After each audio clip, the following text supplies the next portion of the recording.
Olá, pessoas, muito bom dia, muito boa tarde, muito boa noite, seja lá quando vocês estiverem assistindo isso aqui. Aqui quem fala é João, nós falamos sobre história aqui no programa da Universidade para Todos.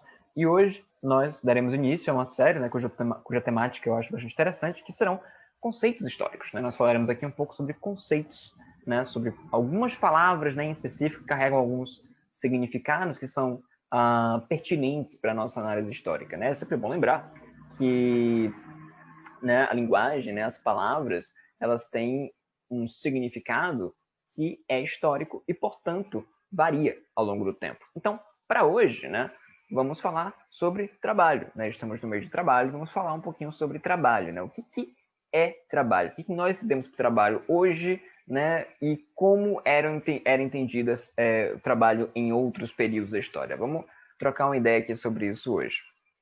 Mas antes de entrarmos nas diferenças históricas, né, dos sentidos, vamos falar um pouco sobre o que nós entendemos hoje. Né? Trabalho hoje, né, seria entendido como ali um conjunto de atividades humanas, né, dedicadas à transformação da matéria em cultura. Traduzindo isso, é a transformação do meio segundo as vontades humanas.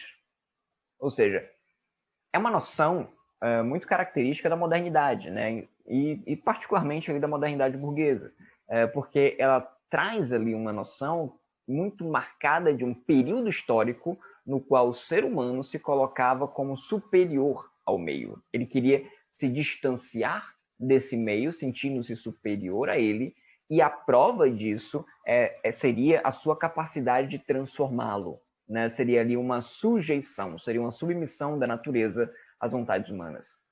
Então, essa é a noção que, em geral, marca nosso entendimento de trabalho hoje em dia. Mas nem sempre foi assim. Né? Em outros períodos da história, se pegarmos, por exemplo, na Grécia clássica, né, o Pierre Bertin, ele analisa que o trabalho, na época, ele não era necessariamente um ato de transformar, mas, na verdade, um ato de adequar. Né? O ser humano ele estava muito mais, evidentemente, vulnerável com relação à natureza do que o contrário. Então, a noção de trabalho parecia estar muito mais conectada a uma adequação do indivíduo ao meio do que uma submissão, do que uma transformação do meio por ação do indivíduo. Então, perceba, né? São duas noções bastante diferentes. Inclusive, né, continuando aqui na nossa análise da Grécia clássica, né, a noção de você trabalhar na agricultura, por exemplo, não estava de maneira alguma atrelada a uma noção de profissão. Né? Profissão aqui vamos entendê-la enquanto uma atividade remunerada. Né? Ela não estava relacionada a isso. Da mesma forma que, por exemplo, a atividade guerreira.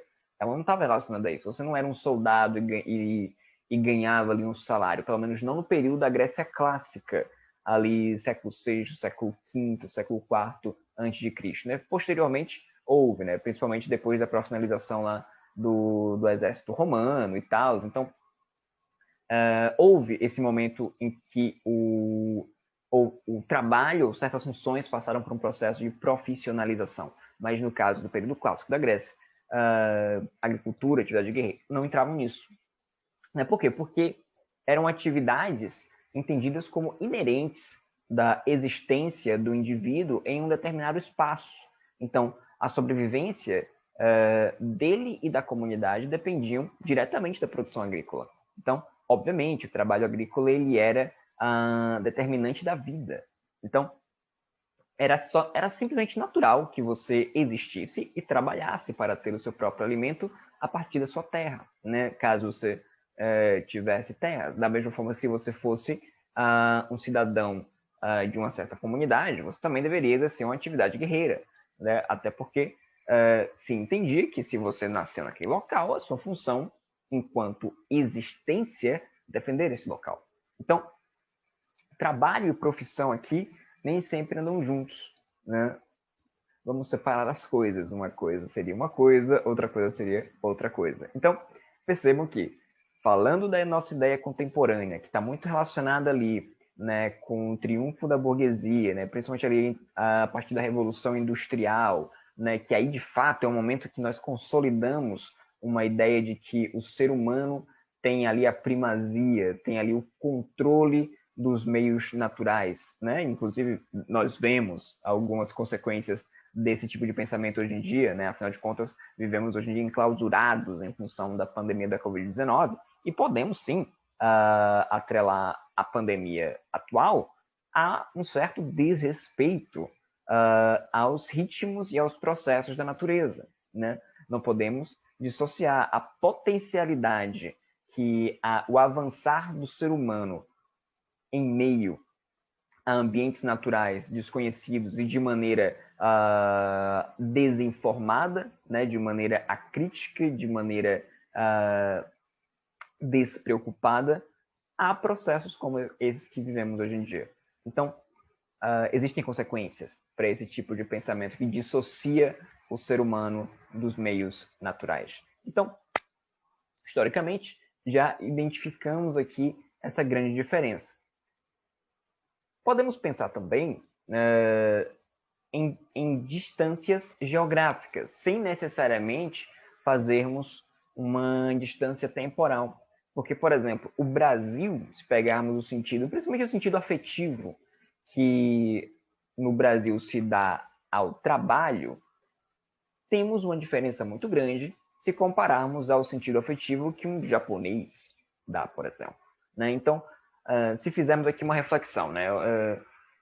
Que tipo de cultura, né, formou o Brasil? Formou do ponto de vista das consciências. O Brasil, como vocês bem sabem, é um país que foi invadido, ou melhor, é um país que nasce a partir de um processo de colonização, né, que foi uma invasão de um outro povo, né, de um povo estrangeiro sobre as populações locais, que impôs uma certa cultura. Essa cultura, né, a cultura cristã católica, e especificamente cristã católica ali no século XVI, que passava ali por uma crise em função da Reforma Protestante, né, que por sua vez gerou a resposta da Igreja Católica Apostólica Romana, que foi a Contra-Reforma Católica, que também incidiu ali, enquanto consequência, no processo de expansão ultramarina das nações europeias. Né? O que eu quero dizer com isso? Que o ideal cristão católico, né, falando da Igreja de Roma, ele vai incentivar, ele vai estar ali nas motivações daqueles que estão conectados, que estão encarregados da expansão colonial do século XVI. Por que eles estavam interessados nisso? Porque você tinha ali o contato com outras populações, essas populações poderiam ser convertidas, né, trazendo ali novos membros para uma igreja que estava em crise. Portanto, houve uma imposição de uma cultura, houve uma imposição de uma certa religião. Religião essa que tinha um certo sentido, que atribuía um certo sentido à noção de trabalho. Dentro da noção católica, o trabalho ele não aparecia ali como um produto de prazer, né? Um produto de exercício de um talento, como uma atividade que o indivíduo retira ali algum benefício sem necessariamente se sentir sujeito a uma determinada questão. No caso da cultura católica sobre o trabalho está muito conectado com uma ideia de punição, com uma ideia de penitência em função de um pecado original. Né? O ser humano, dentro desse entendimento, ele não veio à existência para existir de maneira plena, para exercer suas capacidades ao máximo e viver em sua plenitude e bem-estar. Não, o ser humano veio aqui como forma de penitência, como forma de castigo em função de pecados originários. Então, o trabalho seria uma dessas punições. Então, esse tipo de... isso nos informa muito sobre como nós, hoje em dia, no Brasil, entendemos a nossa função enquanto trabalho, nossa atividade enquanto trabalho. Né? Não é à toa que nós vivemos, ou muitos de nós vivem, né, ansiando o tempo inteiro pelo momento que você não está trabalhando. Né? O tempo inteiro é em busca do final de semana, o tempo inteiro é em busca das férias. Então, existe uma conexão histórica com esse tipo de formação que está lá atrás. Então, se pegarmos esse tipo de formação que nos informa sobre como nós nos relacionamos com o trabalho hoje, façamos uma comparação, por exemplo, com o Japão, que já tem uma noção de trabalho diferente, né? Embora nós tentemos fazer ali uma homogeneização com aquela definição de trabalho, né, ser uma atividade humana que busca transformar a matéria em cultura, embora essa seja uma definição que tenta homogeneizar as experiências com relação ao trabalho, cada cultura experiencia e cria sentidos distintos, né, para uma mesma questão. Então, o trabalho no Japão é experienciado de outra maneira. Lá ele está muito conectado com a ideia de honra, com a ideia de tradição. Né? No Oriente, eles têm uma cultura que preza mais pela coletividade do que no Ocidente. Né? Você ter ali o trabalho lá não é só um produto para o brio individual, né, que trará prestígio para a pessoa que exerce certa função, mas ele é também entendido na medida em que ele auxilia a comunidade. Então, a coletividade perpassa muito a noção de trabalho no Oriente. Então, a noção de tradição, honra, né, contribuição, né, construção de longo prazo, isso orienta muito o sentido que esse conceito tem por lá, né, que é bem diferente do que se tem no Ocidente. Né? No Ocidente, a noção é muito mais individualizada. Né? Inclusive, se pensarmos até mesmo em termos de planejamento, né, muito mais comum. E falando, inclusive, em termos de projeto de nação, né, no Oriente, né, estados nacionais, aliás, como é o caso chinês, hoje em dia, eles têm projetos que ultrapassam a expectativa de vida de muitos desses que elaboram tais projetos. Né? No Ocidente, as coisas têm que ser, pelo menos, no tempo de vida daquele que idealiza a parada. Então, temos essas distinções. Mas não só essas poderíamos fazer. Voltando aqui à questão da invasão, né, no período da colonização, inclusive aqui já serve para a gente problematizar uma questão. Né? Existiu e existe uma ideia bastante preconceituosa com relação aos povos originários, né, aos povos indígenas, que foram historicamente atrelados a uma noção de preguiça. Né? Inclusive, isso foi utilizado como uma das formas de justificar por que os portugueses foram sequestrar africanos para trazer para trabalho escravizado nas Américas. Aparentemente, se entendia que os povos originários eram preguiçosos, não gostavam de trabalhar e etc. Mas, quando, na verdade, nós temos aqui um choque, né, de civilizações, um choque de culturas. Choque de culturas esses que atribuem sentidos diferentes para as coisas. Então, a noção de trabalho, né, para o europeu católico, né, como eu já falei, estava muito relacionada com aquela ideia de punição.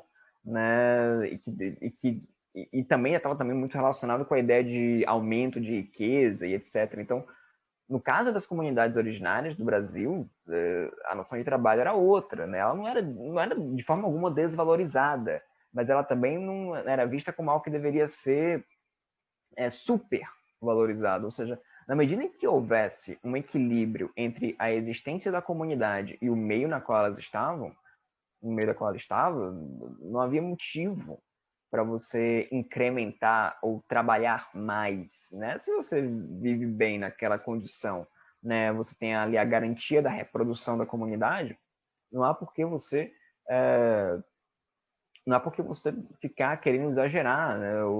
ou usufruir ao máximo dos recursos que você tem. Então, esse contato, né, essa contradição de entendimentos, acabou resultando na construção dessa narrativa ultra preconceituosa de que os povos originários eram povos preguiçosos. Óbvio que o trabalho dentro das comunidades, né, originárias indígenas, ele também pode ser problematizado, né, a partir de uma série de questões. Né? Não vou entrar nelas aqui, até porque eu acho que o meu tempo já avança bastante, mas o ponto é sentidos diferentes que constroem.